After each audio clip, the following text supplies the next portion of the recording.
ngamar ngadai ubriu teng ngamat bat ngadi dokta ikan roya ngahaba ngalamat bila pedom penhekikman teng rude haba ngalejing len dangam leprik piom nga ikan jing danga leprik patis dang sapetsu men sinjung pi imat pis ngobeno ngasuking sakakli ya kajing long kacopi nga perkat mit batngi pi isi na yanga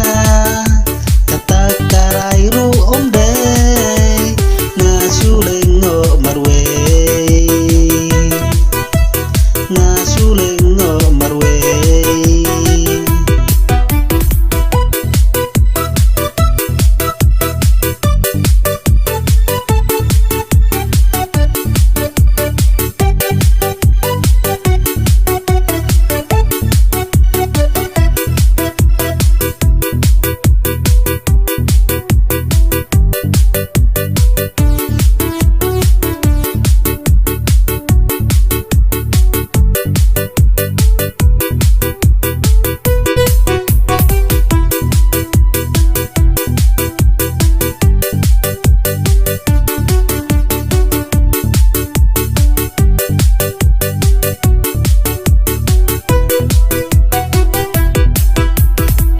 bayang aru teng pintaras niu